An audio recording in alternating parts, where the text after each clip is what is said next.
Welcome back to another bonus episode. In these Share Your Light series, we're trying to promote and introduce you to people who are living their truth and are making a difference. And I think in this time of transition that we're all going through, it's really, really important that we do whatever we can to help each other stand up and realize that there are so many positive, wonderful, incredible things happening in the world, but also in our community of listeners. So today I'm really excited and very grateful to reintroduce because she was on our show quite a while back, but reintroduce Dr. Alyssa Adams. Alyssa is a psychologist who's turned an intuitive business coach and human design guide. She helps successful but secretly stuck entrepreneurs to unleash their uniqueness so they can authentically stand out, increase their income, and differentiate themselves no matter how saturated their market. In her boutique coaching practice, she works with executives and entrepreneurs from all over the world. Through a blend of human design, business growth strategies, and mindset work, we amplify your voice, magnetize opportunities for business growth, and clear the path to confidently create the business and life you're meant for. She's been featured in numerous media outlets, shared her ideas at national conferences, and sold profitable online courses. She currently hosts the Uncommon Couch podcast, where she explores innovative marketing approaches, human design, and the psychological side of entrepreneurship. So, welcome, welcome, welcome, Alyssa. Thank you so, so much for being here today. Oh, thank you so much, Denise. I'm really excited to talk with you today. Thanks for having me. Well, I think your story is so indicative of what many people are feeling right now. They may be trained in a certain direction or field or have degrees or whatever, and just saying this doesn't fit anymore. So, could you maybe share with some folks how you stepped out of the parameters of what you were trained to do to open up to what you really came here to do, pretty much? Yeah, absolutely. And I'll try to make this the nutshell version of that because it's kind of a, long story. But yeah, so I'm kind of traditionally trained as a clinical psychologist, and I specialized in neuropsychology and health psychology, which meant that I worked in hospitals for most of my career. And I was pretty kind of hard charging, I would say, in that time of my life where I was taking on a lot of extra clients, taking on extra opportunities, doing research. I was really busy and I absolutely burned out for sure. Just exhausted myself a few times doing that work. Because of that, I ended up taking a job that was more in like an administrative side of things. So I was doing more leadership, more of like an office job than running around the hospital. And I hated it. I was like, I miss people, I miss the more clinical side of things, but I didn't know what to do at that point, right? Because I was thinking, I don't really want to be in this administrative role. I don't want to be in an office all day. I love working with people, but the last time I did that, I burned myself out. So what the heck do I do now? Like, how do I use those skills in some other way? So I started to dive into coaching and really loved it. And it was this great way to like leverage my skills as a psychologist in this new way. So I learned a lot more about coaching. I started taking coaching clients on. And I realized there was a lot more freedom in that work. So there was this opportunity to bring in things that I've always loved, but hadn't really had space to bring into my clinical work before, like all the woo stuff, right?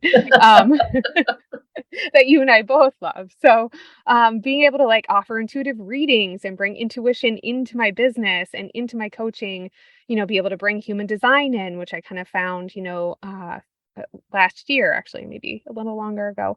But there was this opportunity for a lot more flexibility that felt a lot more like me, where I could bring elements of my real self into the room that I hadn't been able to do before. As I was growing my business, I also started to get really interested in like, what does it take to grow a business? Like, how do you take your expertise from one domain or one field and turn it into a thriving business that really fits for you? What does that look like? How do you take those parts of you and build something that is successful?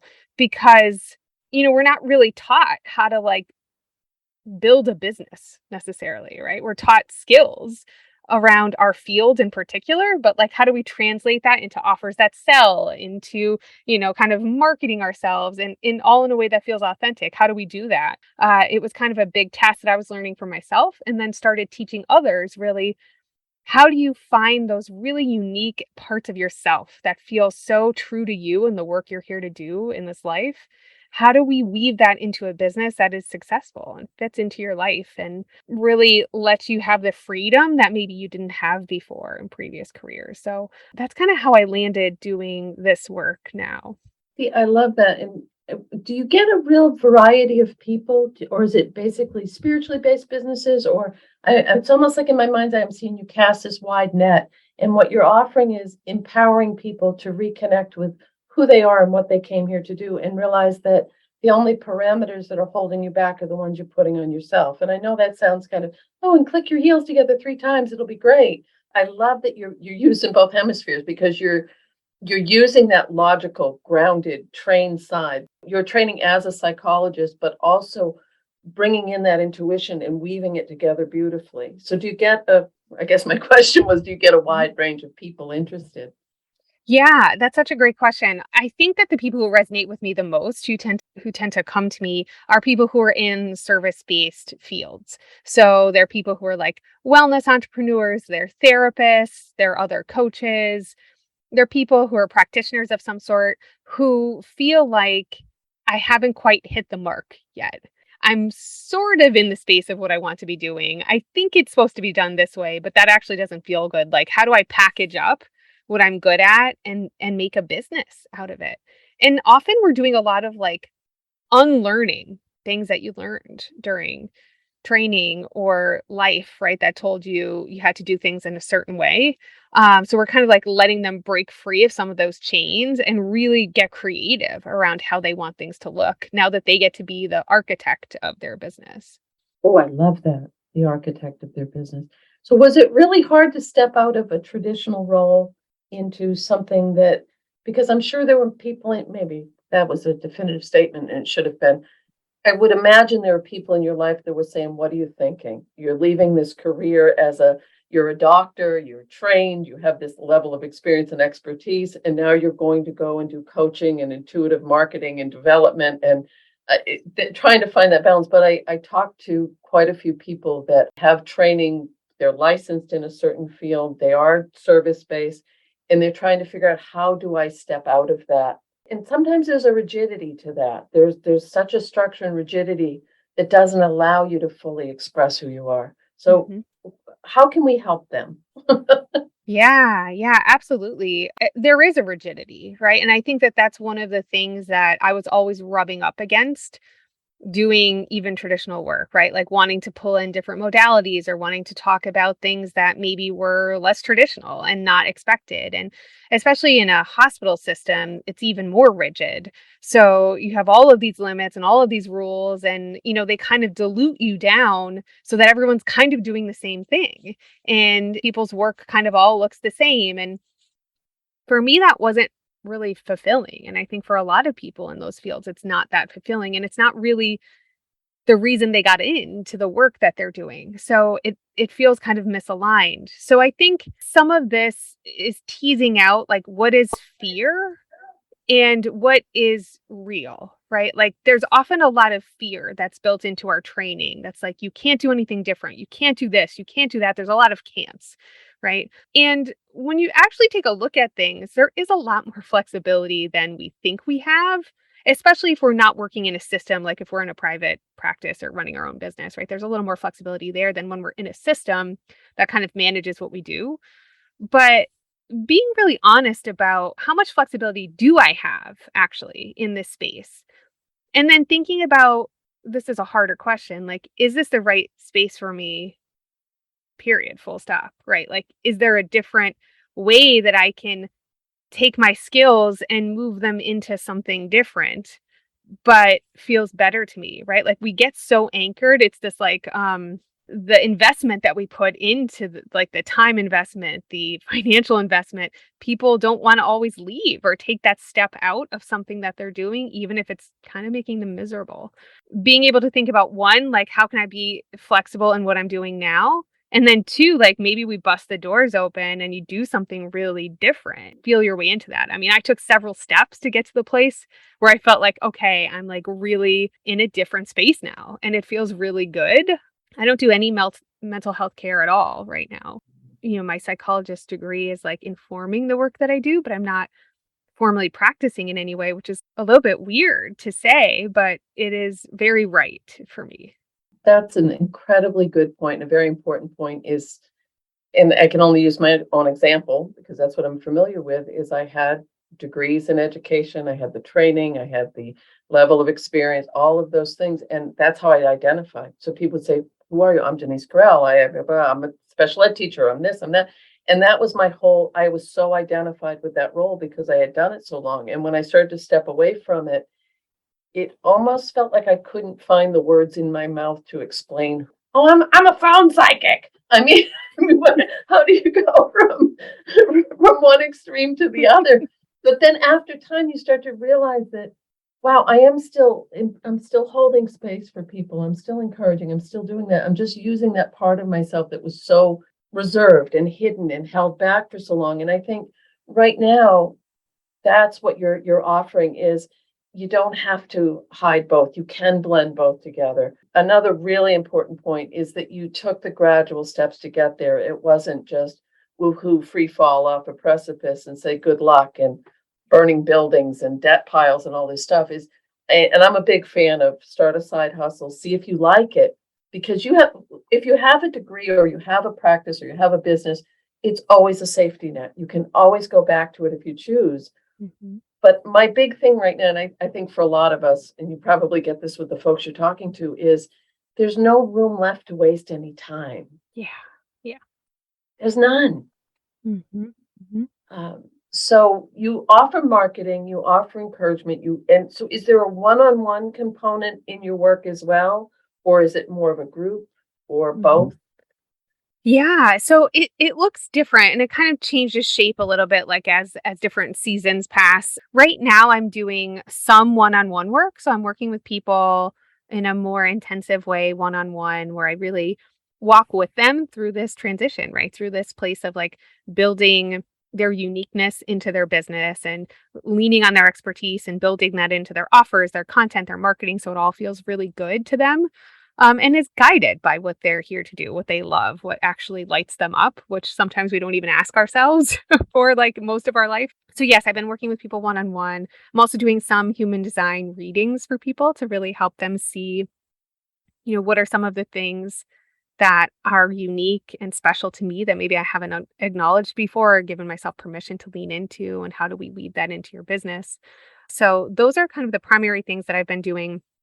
And I'm also kicking off an online program at the end of the month, at the end of August. So it'll be a fully online program and it's called Unique Advantage School. So it's helping people find their unique advantage, right? And like really going through all these different layers of their expertise, of their brand, like of their human design chart, and weaving it all together into a cohesive story that is your unique business that goes, in my opinion, like far beyond niching, right? Something that feels kind of like dry and a little bit like overused, but building that authentic business that's a real expression of yourself that because it's based on you, there is no competition, right? It's your category of one business.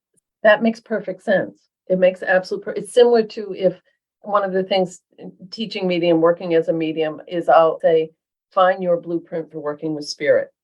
Because it's unique, it's as unique as your thumbprint, and you're taking that same premise and applying it to business development on a simplistic level, feels like that opens the door to abundance in a way that holding yourself back.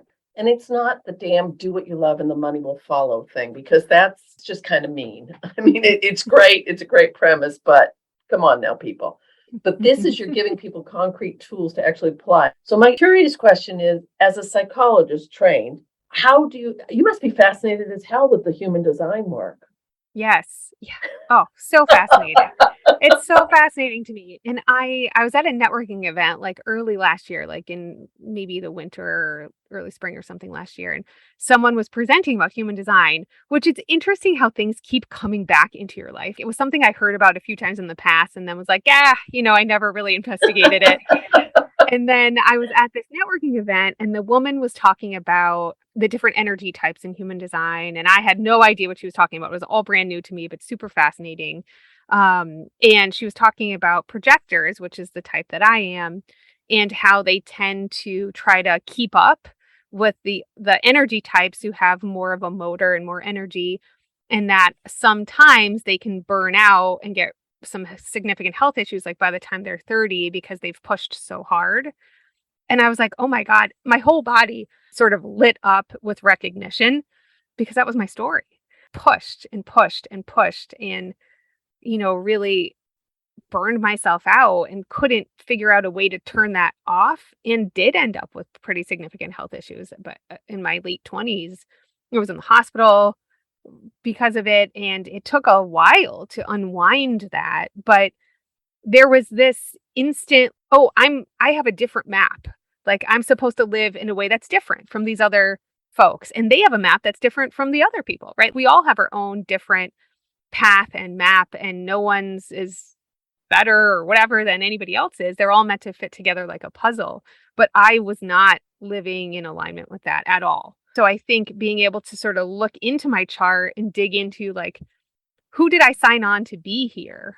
And how am I living in that way or not? Which I was very much not when at least in some ways, I was not.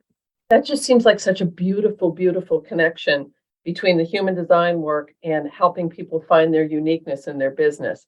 So someone that's a projector might come at their business from a different perspective and what's going to work best for them than someone who's a generator or one of the other archetypes in the human design field.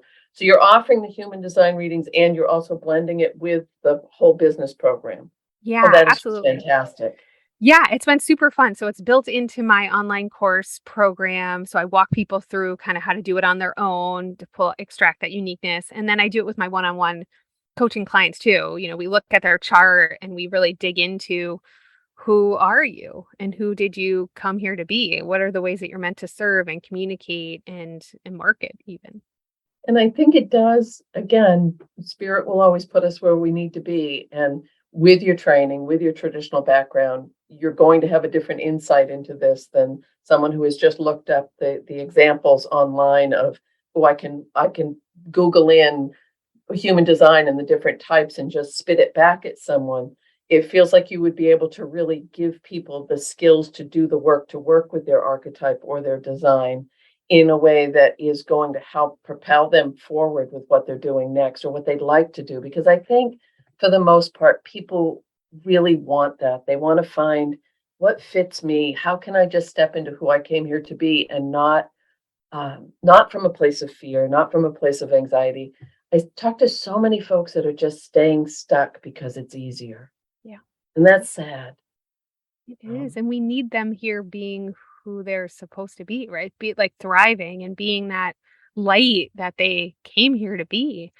That only they can be. So, yeah, it's actually kind of interesting and like beautiful, and that's one of the most interesting parts of it. I think is to find this roadmap of who are you really, and how far away from that did you stray, and how do we bridge that gap for you, right? What are the things we need to unlearn? How do we kind of take off some of those layers of identity that you've picked up? How do we embrace all of this that is you that maybe you've shut down or turned away from? So I feel like that is the piece where my traditional training in psychology has really helped with, because I know how to help people make that change or, change their stories and change the things that they've carried with them and kind of picked up as like these different layers throughout their life. That's incredible. There are people that will go, I'm ready. I'm ready for my business. I'm ready for this. I'm go, go, go. And they might not have done the foundational work to get ready for that. So you're able to give them those foundational skills of, I mean this with such love and compassion. You are so organized, like very succinct, very organized. That impresses the hell out of me because I have my own system, but it's not, it's different. So I feel like you would be able to work with people wherever they are on that range. If they're just coming in as a beginning, I think I'm supposed to be doing something else, or look, I've done all this work, I've made the step. So is there a wide spectrum of people that you could work with in where they are in their development or business plan? Absolutely. Yeah. I mean, I work with people who are kind of brand new, who are just getting things started in their business. I work with people also who have hit this like inflection point from where maybe they've had a business for a year or two and they have inconsistent client flow. They're kind of frustrated with the clients they're drawing in. They feel like they're doing a lot of work, but it's not quite panning out. Many of those folks I think come my way because they're like, maybe there's a different way to do this. People who are doing pivots in their business where they were doing something for a while and they feel called to do something different. So those tend to be the kind of three areas where people come to connect with me. Okay, so this is an odd question, but do people tend to follow through on what you're offering? Because I know some people will come in gung ho and I'm doing this, and then you'll make these beautiful suggestions or recommendations, or you'll say, look, you want more social media, you have to do boom, boom, boom, boom, and you're giving them the steps. Do you get any kickback from people on, yeah, that's good, but maybe I'll do that later? Or is there a flow with that? Because I find that people will say, I'm ready, and then they're not. This sounds cold, and I honest to God don't mean it that way, but then they're not willing to take those first steps. So do you build that into your program to help people take those first tentative steps to realize that this can work? Yeah, definitely. And I think what I see happening sometimes is that people are ready for the end result, but they're not quite ready for the whole, sometimes tiring, it's like a deeply personal journey to build your own business, right? You're having to be seen and that may bring up junk, right? You're having to put yourself out there and that brings up stuff. You're having to market and write down the thoughts that come into your head about how your work helps others, right? Like it's just all these different pieces that can bring up things to the surface. So I'm always trying to suggest things that are really aligned for the person. We're not saying, hey, you got to write all these blog posts a week. And they're like, I hate writing. We're trying to find stuff that's really aligned for them so that it's easier. There's less resistance, right? If you love speaking, let's lean into that. If you love writing, let's lean into that. Just as a quick example, right? We're trying to do the things that they already feel aligned to that are a lighter lift. I think the tricky part comes in when the habits that we had in our 9 to 5 or other parts of our life, they stay with us. We take them right on into our business. So if you overcommit in your previous life before entrepreneurship, you're probably going to overcommit in entrepreneurship. If you had a hard time speaking your mind in your 9 to 5, you're going to have a hard time doing that in your business, right? So that's the stuff that I think pulls us off course. That if there's weeks going by and people aren't taking action steps, we have to get super, super honest. Don't lie to me, don't lie to you, right? Like what's going on? What's really holding you back? We don't do Miss America answers in my coaching, right? Let's just get honest, right? Like we gotta dig in. It's your business. So it's important, I think, to get that level of honesty with ourselves, especially as a solo business owner, because we can create a nice story for ourselves about things, but at the end of the day, you want a business that works, that brings in money, and that you feel really great about. So we have to sometimes clear stuff out before doing that and before we're on a really clear path to moving forward. And that happens for all of us, right? It's not like some group has struggles with that and others don't. We all do. They come in different flavors and shapes and sizes, but we all have something. You are so damn spot on that I'm just trying not to laugh really loud because when you said you just transfer it all, I think for so many people listening and from myself from previous experience, I was saying, if I could just work from home and not have to be around people and I just want to do readings and I want to do this. But if you don't set the structures and boundaries, you're just moving the package over and you're still. So I absolutely love and respect that you're saying we do that foundational work to say, what is it that you need to face in yourself? Really look dead ass in that mirror and say, this is the way I'm wired. These are my strengths. These are my weaknesses. What I'm seeing in my mind's eye is people keep bending over backwards and you keep taking their hand and helping them step up, like stand up. You don't need to bend over backwards for folks. We'll find a way that fits for you, your style, your human design, your business practice and that's the really cool part. And I've said this so many times to folks that what I really believe is that passion for what you love and again, not do what you love and the money will follow, but what do you really in your heart, what do you read about, what do you explore, what's your search history, what really lights you up? And that can be anything, that can be absolutely anything. Do you have the work ethic? Because people think I'm going to work for myself, Yeah, well, good luck with that shit, right? I mean, Mhm. as far as if you haven't done the work to transfer the skills, you still have non-billable, you have taxes, you have the practical stuff. But then there's that, how can I help? How can I be of service? I really do believe those are the three legs on the stool. Do you work with that premise or with something that I'm almost seeing like an outline that you can help people put their parts into to fit for what fits them, but is there a basic outline that you work with? Yeah, that's so interesting, that you kind of see that. So I've recently like formalized that process and put it into the program at the end of the month that I'm launching because it was something that I was doing one on one with everyone. We were having the same conversations, plugging things into kind of the same spots. So I wanted to really formalize that in a model. And so I call it the make money with your expertise model. So Mhm. we, you know, go through these 5 areas, like your perspective, right? What do you actually care about? What is your unique perspective in your field, right? What are you passionate about? What do you care about? And there's some discipline in there too to like stick to those ideas. So you're not creating content that's kind of all over the place. And then we dive deep into your expertise as another area. We really understand your background, your experience, what makes you you, what makes your style the way it is. We look at your gifts. So we do a lot of looking into the human design chart around what are the unique gifts that you have, what are those things that are unique to you. We talk about expression. So, what are like the stories you can use to connect with others? How do we create offers that connect with people that are aligned? And then the last one is just connection, which basically is marketing, essentially. How do Mhm. we want to connect with our people?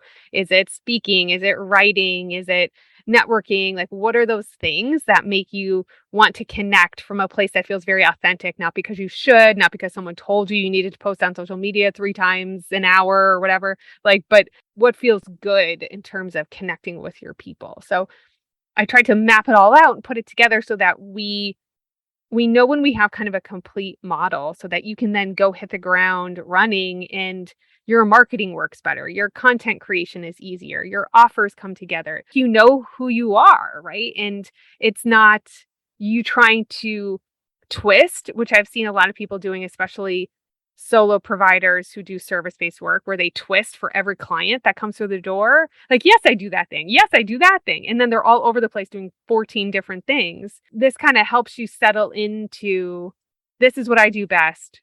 Here's why. I invite you to come closer to learn more about it. Oh, that is beautiful. That is absolutely beautiful. So, does someone have to know what their business? I don't think they do. They can come to you just saying, "I think I want to explore this." It doesn't have to be, "Oh, I'm going to be an astronaut. This is what I want to do." You can start at ground zero, or you can start with someone who's ready to launch. But Mhm. either way, each one of those different sections that you just talked about, when you don't really think, like I've been doing my business for quite a while now, and I've never really thought about how important each one of those aspects are.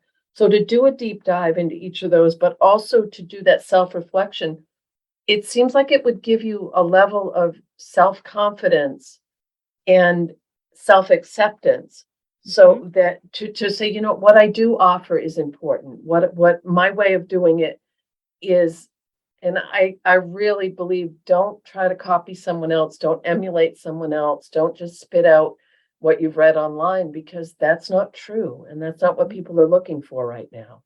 For And sure. And like when you get those twinges, I think it's such important information. Like you're scrolling through social media and you're like, oh, this person is doing what I kind of want to be doing. And you start to feel like, why bother? Because they're doing it in this way. Or maybe I need to have this offer and I need to do it this way that they're doing it. And we can really end up chasing these different shiny objects all over. And it becomes really self defeating. We can really beat ourselves up because one, it's not aligned with who we are, and 2, it puts us in this, like, one down position. We somehow need to follow somebody else or emulate somebody else because, like, we don't have what it takes, which no, that's not true. our listener, this audience is empaths, sensitive people, people who may need that little nudge to step out of their comfort zone. But you're so spot on with that, Alyssa, that if we're needed right now to step into our power and light, but also what you have to offer is exactly what you came here to do.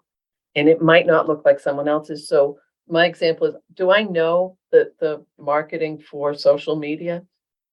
Take training, I've read it, I've done, and I know the formula. I'm also a very private person, and I'm not comfortable with sharing certain things, and damn straight not doing a TikTok dance. That shit's not happening. So I feel Same. Yeah. but I feel like if you do want to do the TikTok dance and that feels like, oh my God, I love this, then focus on that.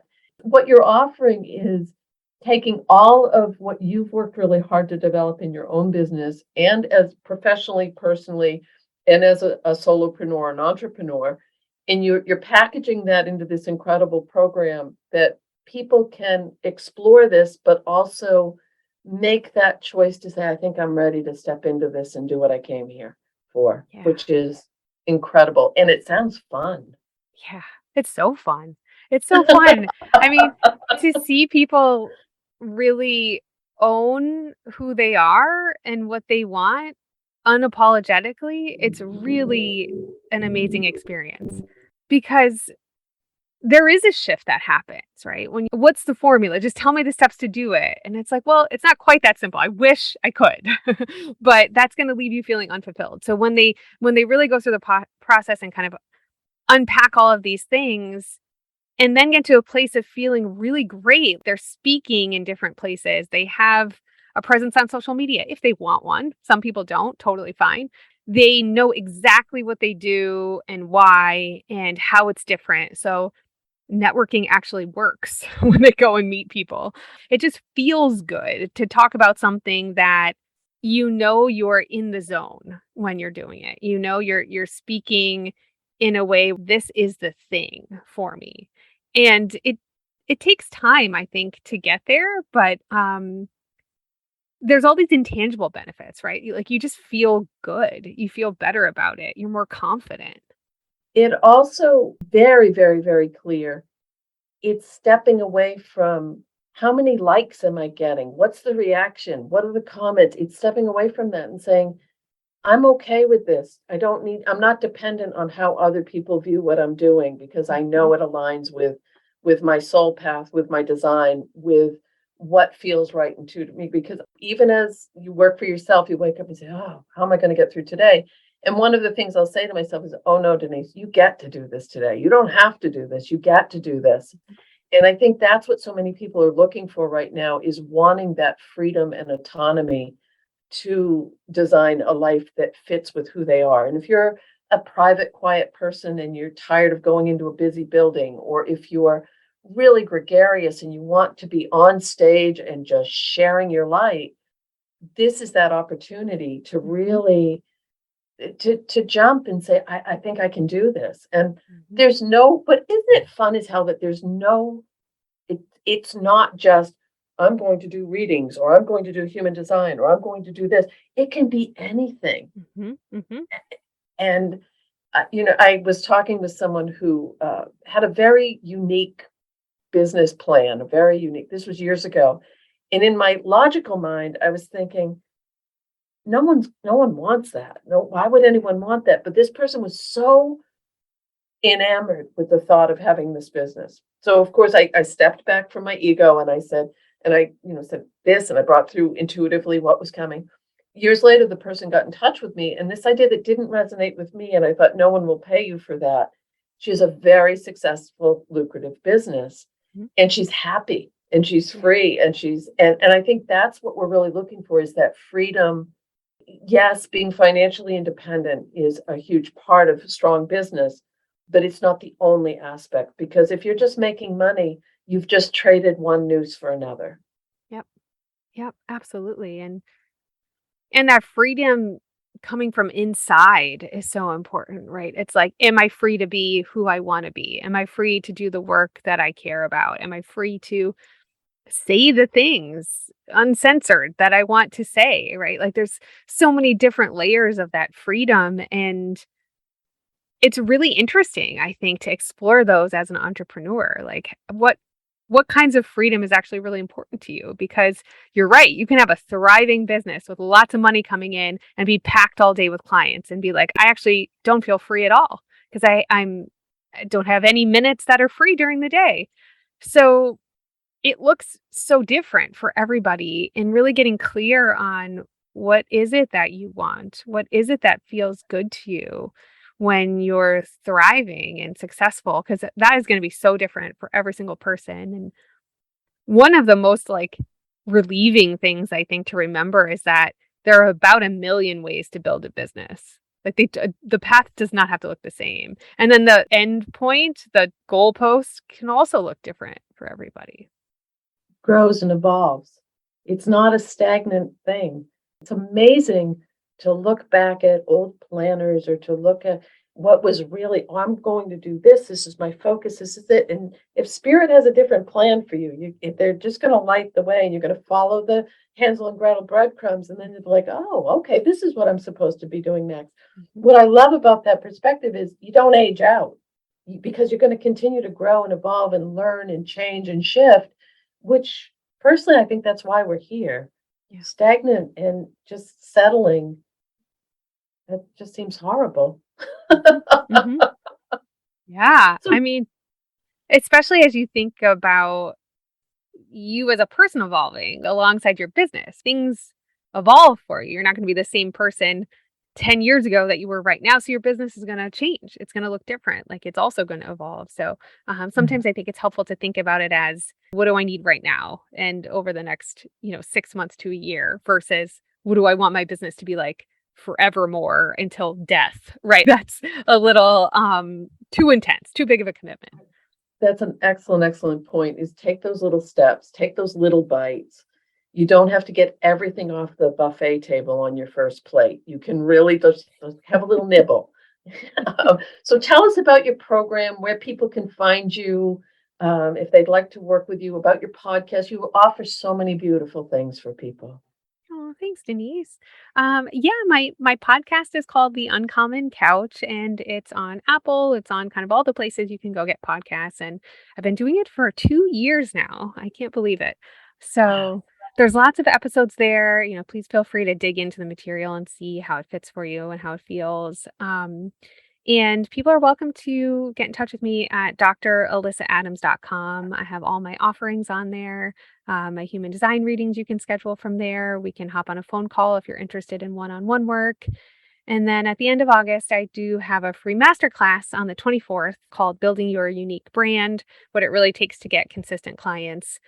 So we're going to dig into how to use your expertise and turn that into a business that you love, put it into your brand. We're going to talk about human design and kind of unpacking some of your gifts and, really like starting the process of figuring out what feels good to you and how to like create that cohesive narrative for your brand. So those are some of the things that are going on for me. And I have a program that's kicking off also at the end of the month. That's really exactly what I described today. It walks you through the process of how to define your own uniqueness and leverage your expertise and build a brand and a business that fits and is very uniquely you so that, you don't feel like there's any competition and you have this roadmap for what to offer, what to sell, how to do it, how to create content and all the things that really trip us up as business owners. Beautiful. And social media, people can find you on Yeah. Instagram. And I'm primarily on Instagram at Dr. Alyssa Adams. I also spend a little bit of time on LinkedIn, but primarily Instagram is where I live. So reach out, shoot me a message. I'm always happy to connect and chat with people. for those of you who, I'm sure you felt this through the entire time that Alyssa and I have been chatting, she is this true. She is this genuine. She really, this isn't a facade. This isn't a, oh, I want to get marketing people into my program. She's an incredibly kind, thoughtful, intelligent woman who wants to help other people step into their own power and light. And thank you so very much for sharing this. But also, it's really cool because I remember when you were tiptoeing out of your traditional practice, and to see like your energy is so just full now and vibrant, and just to see that transition from I think I might want to explore this a little bit to I'm doing this, and I think that's exactly what you're offering folks. So again, Dr. Alyssa Adams, you can find her on all the venues. And thank you so very much, Alyssa, for all of you that are listening. take a peek at that class because I think you're going to be surprised. It's time to step up. We all need you. Okay, Mm. take care. Bye.